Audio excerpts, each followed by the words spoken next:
kubajyana ku matungo ndabajyanyeyo baragenda barahareba ko bajyaga bambaza bamaze no kujya ariko bakambaza bati se mama nta musaza wawe n'umwe ugira ese nta mukuru wawe nta murumuna wawe ese bimeze bite nabwo nta n'umwe ngira none se byagenze bite barapfuye muri jenoside barabica bose barabarangiza ntiyego none se nta na mama nta na papa wawe ntawe byari bikomeye no kwase kandi nuko barambiraga none se nta sogokuru wo kwa papa nta na nyogokuru nabo nta mva mu kazi ataha aho imodoka yagombye kunsiga nkaharenga ku cyapa nkarenga ibyapa bibiri nko ku cya gatatu nkaribwo nibuka ko ngomba kuvamo nkimyoza kubera ko nibwo umutima wawe ugarutse wibagiwe aho ugiye nibagiwe aho ngiye batese ko wimyoje ni musigana ngo none se ugiye he iyi modoka dufite imodoka y'akazi dutwara ugiye he uri kutatashye watabugiye he nkacicika nkabihorera byasigiye ibikomere byinshi nkuko nabivuze n'ubundi tugitangirana byatumaga ntasinzira bigatuma ntikunda nanjye ubwanjye bituma nanga abantu bigatuma numva ntashaka kubaho numva kujya mu rusengero ni ngombwa kujya mu rusengero bagenda banyatuza agakiza nakizwa nasengeraga muri Eglise Vivante yabaye Kicukiro hariya Kicukiro kuri Sonatibe niho yari iri ntangiye ubundi buzima butoroshye ubwo nabo bagamo ndi jyenyine ariko noneho nari ndi kumwe n'abana bane bakenera kurya bakenera kwiga bakenera kwambara nari mfite akazi ko kudoda imyenda kudodera mu mujyi adoda y'amafaranga nkoreye karamfasha kubagaburira kubona icyo kurya ndetse no kwambara muri duke Imana impaye nkayakoresha kandi tukanyurwa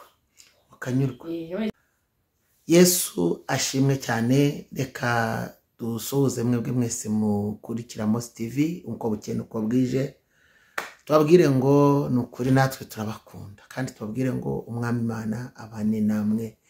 Yego nibyo turi mu gihe cyoroshye cyane aho twibuka abacu bazize jenoside yakorewe abatutsi mu 1994. Rero uyu mwaka wa 2025 turi kwibuka ku inshuro ya 31 aho turi kumwe na wa mubyeyi. Uyu ni wa mubyeyi kandi waduhaye ubuhamya atubwira inzira y'umusaraba yanyuzemo mu gihe cya jenoside. Nagiraga ngo mu nkundire kandi mu nyemerere tugiye kumwakira noneho rwose Alphonse nimusuhuza abantu b'Imana mubabwire umuti Yesu ashimwe. Yesu ashimwe. Amen.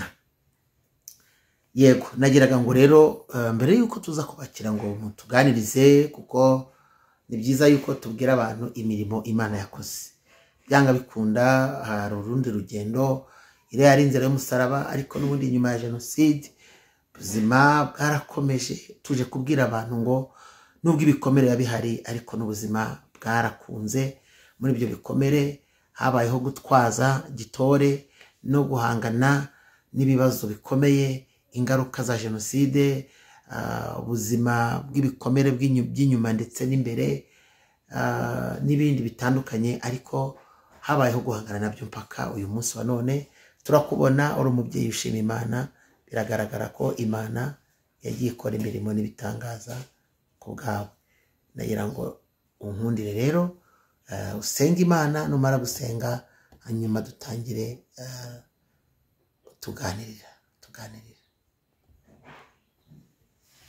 Reka dusenga Imana. Turagushima Mana nziza, urera, urakiranuka, uri nyembaraga, urashoboye Kristo umwami w'abami.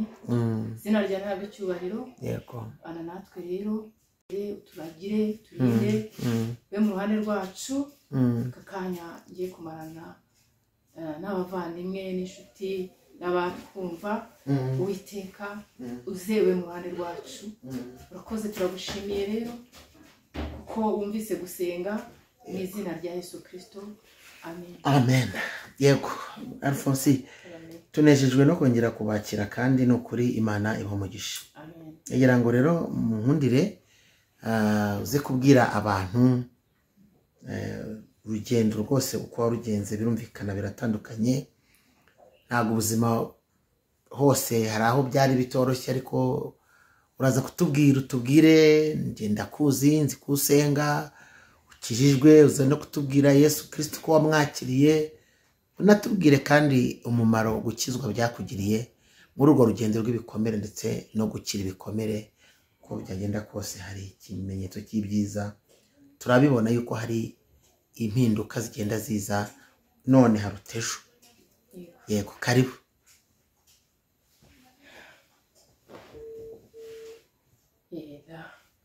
Ndababwira ukuntu n'ubundi muri ibyo byose naciyemo, bigatuma mpora numva ibihe byanjye byose byabaga ari amarira, ari umubabaro. Numvaga ntwikiriwe nijoro, ijoro ridacya, numvaga ndi mu mwijima w'icuraburindi. Hanyuma muri ibyo byose nari ndimo ndibuka ko ya Kicukiro, nabaga muri famiye Kicukiro. Hanyuma hari umubyeyi wari ubatuye, twabanaga mu gipangu kimwe, akajya ambwira ati ngwino ukizwe, ngwino wakire Yesu. Ariko natekereza ibyo nabonye abapadiri bakora, abashumba, abapasitori bakora, nkavuga ninde wambwira ijambo ry'Imana, ninde wambwiriza n'ibyo bakoze. Nkumva ntabwo mbyumva, sinabyemeraga. Ababwira niwe yabyihorere, ni uruhe rusengero najyamo. Nkumva ntuje, nkumva afite amahoro. N'ibyo nabonye bakoreye, ibyo wabonye numvaga bidashoboka. Nkavuga ni oya, ibyo ngibyo umbwira ntabwo ndi kumwe nawe. Ariko igihe kimwe jyewe jyenyine naje gufata inzira, numva ngomba gusenga. Ndibuka ko mu rugo hari Bibiliya ntagatifu, muri iyo famiye nabagamo hari Bibiliya ntagatifu. Hanyuma naje kugira ikibazo, nkabona ndakenera amavuta yo kwisiga sinyabone, nkanakenera umwenda wo kwambara sinkubone, nkanakenera n'akamambiri sinzibone. Mbona bese byaranze nambaye ubusa, nta mwenda, nta shaka kujya kwiga. Icyo gihe biranga, ntabwo sinakiga mba hehe, nakiga ntaha hehe, ntawe ngira inama. Bese nawe muri uwo muryango nabagaho nk'umuntu, umukozi wo mu rugo arahembwa, ahabwa agaciro. Nta gaciro nabona, nta gaciro mfite. Naje gufata ya Bibiliya ntagatifu ndayisoma. Nararaga nyisoma, saa saba zikagira ndisoma Bibiliya. Naje gusoma ijambo, ngeze muri Matayo, soma ijambo rimbwira ngo saba icyo ushaka cyose mu izina ryanjye ndagikora. Naje kumenya yuko iryo jambo rimbwira ngo nisabe icyo nkeneye. Hanyuma naje gusenga, ndasenga mvuga Mana, ntimba ngo sabe icyo ushaka. Njye naje gusenga nisabira, mwese nsenga nsaba Imana mpa akazi, kandi mpa akazi ka leta. Muri make nagarukiye mu wa gatandatu primaire, ariko ngasaba akazi ka leta. Mu byumve namwe ntabwo byumvikana. Ngasaba akazi ka leta n'igihe atandatu yanjye abanza, ariko ndagasaba kandi numva nizeye ko bikoreye. Muri make nakijijwe, nkizwa kubera Imana yari imaze kunkorera. Nihuse, haciye nk'ukwezi kumwe, naje kubona umwana aza kunshakisha, atumwe n'umuntu twari duturanye, yakoraga CH. Arasiti usange umudamu washakaga, yari umukobwa yitwaga Matrone. Ati Matrone yamwe umusange CH aragushaka. Ubwo bwarakeye nsaba lifti, uwo mufamiye twabanaga yari umushoferi. Nsaba lifti nigeza CH, nigeza mu mujyi. Sinari nzi ngo mu mujyi ni hehe, nta hantu najyaga. Atese ugiye hehe? Ndamubwira ni ari umuntu ushaka CH, kamubwira uwo ariwe. Ageza mu mujyi, mbariza inzira ngeza CH ngerayo. Ngezeyo arambwira ati genda uzagaruka ejo, nakubonye akazi. Bwarakeye nsubirayo, kuko bahita bampa akazi ko gukora amasuku muri CH. Imana, mbonye ikintu Imana ikoze, ndavuga ni koko ya Mana irahari, kiriho. Nibuka n'ukuntu yandinze nk'uko nayisabye. nta cyuma cyangezeho, nta buye ryangezeho, nta wamfashe ku ngufu. Imana yanshyizeho uburinzi muri izo nzira zose naciyemo. Ndavuga ntiyamana koko irahari muri izo nzira zigoye. Nongera numva ngize umutima wo gushakisha Imana yankoreye ibyo, ikaba impaye n'akazi, narasomye Bibiliya gusa, ikabaye nkizera nkasaba akazi, ikaba ikampaye, nta muntu naganye, ntawe nabwiye. Ndavuga ntiyamana koko irahari, iriho. mpita ntangira gushaka Imana. None maze gukizwa nguma gusenga Imana, njya no muri korali, ntangira gukora umurimo w'Imana. Hanyuma buhoro uko ngera negera Imana, niko nagendaga numva hari igihinduka muri jewe, mbohoka, mugenda mbohoka. Uko ngenda nasenga Imana, mfata amasengesho niyiriza ubusa, negera Imana, niho nibwo natangiye kumva ijambo Imana imbwira ngo umwana wanjye ndagukunda. Nibaza navuze ko nzi ko nta muntu nkunda, burya Imana irankunda, ko nzi ko natawe ntawe nkunda, nta n'uwanyumva. Mpita mvuga none Imana ivuze ko nankunda, n'ibyo yankoreye, ibyo ninkorera, reka noneho ndushaho kugenda negera cyane, negera Imana cyane, kuyikunda, nyikunda. Hanyuma nyuma ndibuka ko najyaga nkavamo nkasubira inyuma ngataha. Kuri ibyo byose rero kwegera Imana, nagiye yomora bya bikomere, ngera numva mbere na mbere nsubira inyuma gatoya. Nabwiye ko nakoraga CHK, ndibuka ko nabaga bafite urufunguzo rw'iryo vuriro. Hanyuma nkarutahana, ndibuka ko bamaze gutaha bose, ngiye gukinga, ndavuga block yaho baba gukorera, yego hari n'imiti. Ngiye gutaha, mutima urangaye ko usundi wataha ujya hehe, ko ari mu muriro n'ubundi. Numva ngomba kuraramo aho ngaho, fashe umwanzuro wo kuraramo aho ngaho. Numva ntekereje n'ubundi gufata imiti, habaga hari imiti ushobora kuvanguka nk'ugapfa, l'acide, twavangaga dukora imiti yo ku ruhu. Numva ntekereje kugira mu kabati k'imiti, ngufata iyo miti nivange nyiwe, njyama aho ngaho birangire. Ariko kumva gutariyakira, numvaga ntariyakira, nubwo nakiriye Yesu nk'umwami n'umukiza wanjye, ariko wari utarasobanukirwa iby'agakiza, ntarakomera, gira imbaraga zo gukomera, ntagira imbaraga zo gukomera, mbashe mpangane n'ibibazo ndimo. Ariko numva ijwi rirambwira ese ko umukristo ntawe wiyahuye. Ubwo numva iryo jwi ndabireka, ese fata n'urufunguzo ndafungura, nireka ntahe, ndataha njya mu rugo. Nyuma rero nza gusenga Imana, bari Imana babarira, nanjye umpa amahoro nduhuke, ndyame sinzire. Imana yaje kubana nanjye buhoro, ngenda numva niyo korali habagamo ababyeyi, habagamo urubyiruko rungano rwanjye, tugasurana, bakansura nkabasura. Noneho umunezero ugenda uza buhoro, ntangira guseka ntarasekaga, ntangira kumva nkunze abo dukorana n'umurimo w'Imana bitarabwa. Numva nanjye ubwo sinikundaga, ariko nkumva urukundo rutangiye kugaruka. Ntangira kumva kubaho nanjye ari byiza, ngomba kubaho. Urumva wikunda, utangiye kwikunda, ntangira kwikunda. Ubu ni numva ntagira n'iwacu kwivuko, ntajyayo.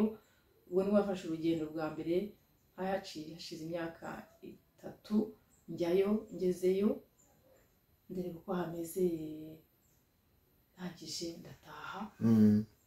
Bajyaga bambwira tugende kwibuka, nkumva sinajyayo. Ariko ubu ngubu sigaye ngenda nkajyana n'abandi tukajya kwibuka, kumva urakomeye, kumva ndakomeye. Nagiye kumva hamwe no gusenga no kwegera Imana no gukizwa neza, numva bya joro riratamurutse, numva mbonye amahoro, numva mbonye umunezero, ntangira guseka ntarasekaga. Nukuri Yesu burya yomora ibikomere, ajya yomora. Abanyumva mwese, Yesu yomora ibikomere. Yego, ibikomere bitakomorwa n'ababyeyi, ibikomere bitakomorwa n'umugabo cyangwa abana, ibikomere bitakomorwa n'umugore washatse cyangwa akazi keza, ibikomere muganga atakomora. Yego, ariko Yesu arabyomora. Yesu arabyomora. Yesu ampa amahoro Imana ntari nyafite. Yesu ampa ibyiringiro by'ejo hazaza. Najyaga ntekereza nkareba hose amaherezo yanjye ni ayahe, ubuzima bwanjye buragana he, nzamerane, ese nzamerane, ese nzabaho ni, ese bizarangira biti. Ariko ndababwiza ukuri yuko numva afite amahoro, ndaryama ngasinzira, ntabwo ubundi naragashikagurika nkarota baza kumwica. ari ubwo buzima gusa, ari ubwo buzima nabagamo. Nkumva nta terambere nagira muri jyewe kuko numvaga ntacyo bimariye. Murabizi ko habaga hariho hari ukuntu abantu bishyira hamwe mu matsinda. Numvaga n'ayo matsinda ntayajyamo kuko numvaga byose nasaga nkaho byose nabihagaritse muri jyewe. Ariko ndashima Imana, ni ukuri nabonye ukuboko kw'Imana.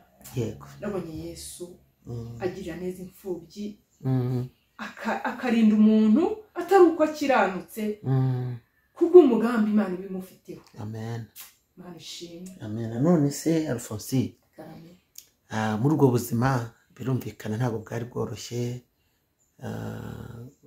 bikomere wari urimo. Yesu aguhaye agakiza, kandi ndabizi ko Imana yaguhaye kubyara abana b'abahungu n'abakobwa. Yego, ari nacyo dukomeraho cyane tukagishimira Imana, kuko ayo ni amashami yagushibutseho, kandi ni ibyishimo bikomeye mu muryango, kuko wa muryango washibutsemo ayandi mashami ashobora kujya ahandi kuri ya matongo, akavuga ati aha ni kwa sogokuru.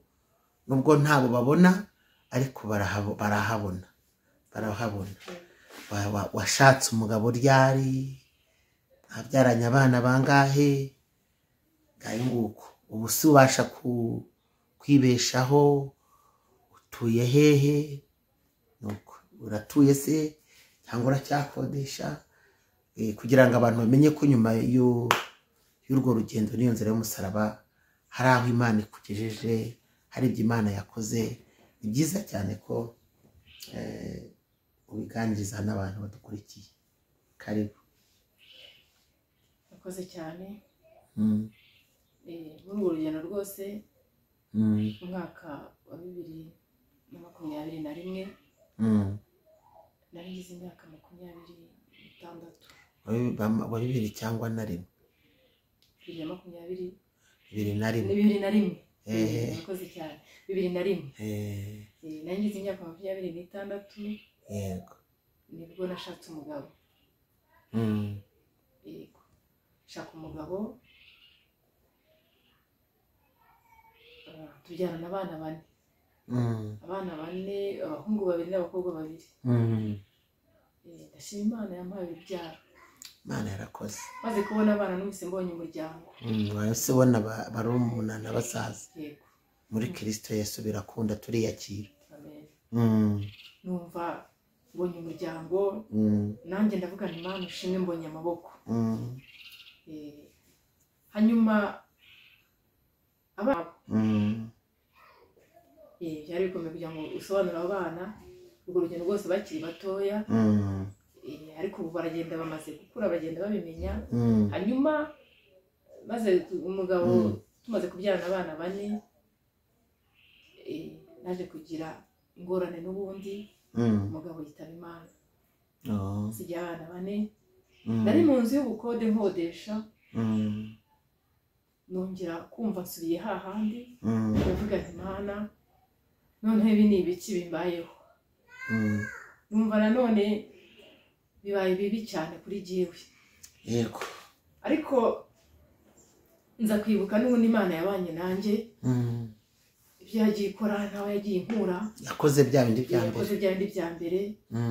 Ndavuga nti n'ubu Imana iracyari Imana aho yagiye. Nkomeza gusenga Imana no kwizera. Imana ingirira neza, mbona nkuye mu bukode, mbona inzu yanjye, mbona aho kutura. Ubu ntuye mu murenge wa Jari. Yego, mu mu kagari ka Nyakabungo umudugudu wa Gitaba mu karere ka Gasabo. karere ka Gasabo Ni ukuri niho ntuye. Imana yarakoze. Yego. None se Alphonsine, wenda ubu birumvikana tupanje no kukubwira ati komera, urumva nyine ni isubira nuko wenda nubwo ibyago nyine byatwaye umugabo ntaho bihuriye na jenoside, kuko jenoside yo byari icuraburindi, ari ubugome gusa, ari ubwicanyi ndengakamere. Ariko nyine birumvikana ko nk'uko bivuze uti narongeye numva ndasoherewe, ariko ubu ni ukuvuga ngo ba bana bari mu maboko yawe, ni wowe bareberera, ni wowe barera, bamaze kwigira ejuru, barumva bariga. Birashoboka ko bamwe bari muri za segonderi cyangwa barimo bazirangiza, abandi bazitangira, wenda birashoboka ko hari n'aba bakiri muri pirimeri. Barahari cya kabiri se ubaho muti? Yego, abo bana barahari. Umukuru w'imfura yanjye w'umuhungu arangije kwiga segonderi, hanyuma abandi bakurikira kugira n'abakobwa babiri barakiga, umwe ageze mu 6 segonderi, undi nawe ari mu wa 2 segonderi. Noneho umuhererezi nawe ari muri primaire mwaka wa 5. Utararenga se ko wenda n'iki cyagiye kigufasha kubarera ko umuntu w'umupfakazi, noneho binagaragara ko nta n'umuryango afite, wabigenza gute? Ubonye urwo rugendo rwo rugenze uti? Urugendo rutoroshye, rukomeye cyane, ariko hamwe no gusenga Imana, Imana yagiye ibana nanjye. Nabonye ukuboko kw'Imana ntabwo byari byoroshye, birumvikana byari bikomeye. Ikintu cya mbere Imana yankoreye, yabanje inkura mu bukode inzu yanjye. Hari ukuntu Imana yanshiriye inzira mbona amafaranga makeya, kuko umugabo yapfuye yamaze kugura ikibanza, hanyuma mpita nubakamo inzu. ahandi yaguze mpita nubakamo inzu, mba mbonyeho kurerera abana. Yego.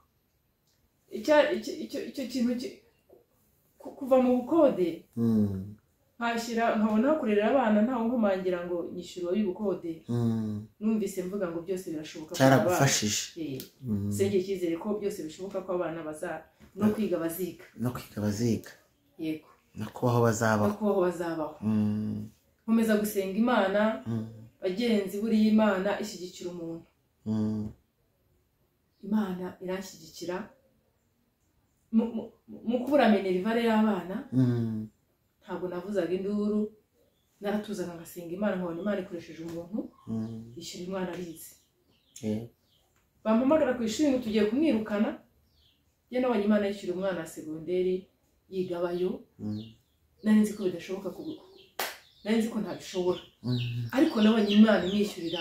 Imana igenda yishyura? Yego, kubw'ineza y'Imana. kubw'ineza y'Imana nayibonye. Imana ishimwe. None se Alphonsine, ubu ni nk'ibiki, nagaki ugerageza ushakisha mu ruduki kugira ngo nibura abo bana babashe kubaho? Ni icyo ukora kugira ngo kikubesheho? Mbese icyambere ari ukunyurwa, ukemera ubuzima urimo ukabwakira. Ibyo bituma umuntu abaho kandi n'Imana ikabana nawe. Buriya impamvu nakomeje kubikubaza, hari igihe umuntu adukurikira gutya, yamara kumva icyo ushoboye akaba yavuga ati reka ushakire izindi mashini nk'ebyiri, ukodeshereza ahantu ugire kateriye, we ushakire udufaranga se ujye ucuruza ibyo bitenge n'iyo myenda, ibyo bitambaro udoda, ujye ubifite we kubirangura ahandi. Bibaho kuko abagira neza Imana yarabateganyije kandi tubasanga ku nzira. Nicyo rero narigendereye. None se ikibazo wenda kindi nakubaza, ko mu bigaragara wenda umbwiye ati umutware yaje gutabaruka hashize imyaka ingahe atabarutse? Hashize imyaka 12. Imyaka 12. Ni iki waba warakoze kugira ngo udashaka undi mugabo kandi ko bigaragara ko yagiye ukiri muto? ibyo kuko yagiye nkiri mutoya ariko icyo nakoze nta kindi nasenze Imana ndavuga nti amaboko nari nishingikirijeho nta gihari ahasigaye reka nikomeze ku Mana nongera ibihe byo gusenga ndakiranuka Imana irashoboza kandi nabonaga kwikomeza ku Mana aricyo kizamfasha nta n'ikindi kandi koko intego nihaye kwikomeza kuri Yesu byaramfashije birandinda bituma ntoza n'abana banjye gusenga navuga nti bana banjye turya ari uko nasenze tukambara ari uko nasenze mumenye ko gusenga ari byiza kandi ari ibya mbere Imana buriya ishobora byose tuyizere tuyiringire Imana niyo yagiye imfasha yagiye ingirira neza ibana nanjye kandi yarashoboje ndayishimiye yego twerekera kumusubiza rero nagira ngo ko byagenda kose ugenera abantu badukurikiye ubutumwa umaze kureba uruhare rw'Imana muri urwo rugendo maze kureba ukuntu wagiye urwana intambara yo kugira ngo ubeho kandi Imana ikabigushoboza yego birumvikana ko kubana ibikomere kandi ukarwana nabyo ariko ukabasha kwibeshaho bibaho biranashoboka ariko hari ubutumwa wagenera abantu kugira ngo tuze gusenga dusoza karibu nabwiraga abanyumva bose wenda hari ugifite ibikomere nk'ibyo nari mfite muri icyo gihe hari ukibana nabyo ibikomere nta gikomere ntiya gisaza ari ibya kera ari ibishyashya byose bibikomere kandi bikababaza umutima w'umuntu ndetse bikadindiza n'umuntu mu rugendo ariko nagira ngo mbabwire ngo Kristo niwe uwo muri nguma umuntu akongera agasubira mu buzima busanzwe wizere Kristo wowe unyumva cyangwa se uzi umuntu ufite ibyo bikomere byanze gushira nkuko nanjye byari byaranze gushira umwegere umubwire ko Kristo wenyine burya ahumuriza umuntu kandi umubwire ko we wenyine Kristo yavuze ngo mwese abarushye n'abaremerewe ngo nimusange ndabaruhura nta wundi waruhura umutima w'umuntu ngo umuntu umva aruhutse wese Kristo ijambo ry'Imana riromora umuntu akongera akaba muzima akagira icyizere cyo kubaho akagira amahoro uwaraga adasinziriye agasinzira Yesu atanga amahoro yo mu mutima Yesu atanga amahoro icyo wakora cyose nta mahoro ufite icyo wakora cyose ntago cyaguha amahoro ariko Kristo atanga amahoro nicyo nabonye cyo kandi ikindi akaguha kumva ko unyuzwe n'ukuri kandi akaguha ibyiringiro by'ejo hazaza yego Imana ibamugisha rero reka tugusabe utange nimero yawe ya telefone birashoboka ko warokenera ko wamuha inama bitewe n'uko abona ukomeye kandi we wenda akaba yubona byamushobeye hari n'uwakenera kukunganira kugira ubwunganiza guha muri urwo rugendo rwo gutunga uwo muryango birashoboka kandi niyo mpamvu dusaba ngo ushyire nimero yawe hariya nuko tuba twifuza yuko hagize ubikenera wese yabikora ariko ari nyuze kuri wowe nyir'ubwite pana twebwe yego bigira umumaro cyane iyo ukoranye na nyir'ubwite kurutaho ngaho rero tubwire nimero ya telefone nimero ya telefone 078 24 13 644 yego 078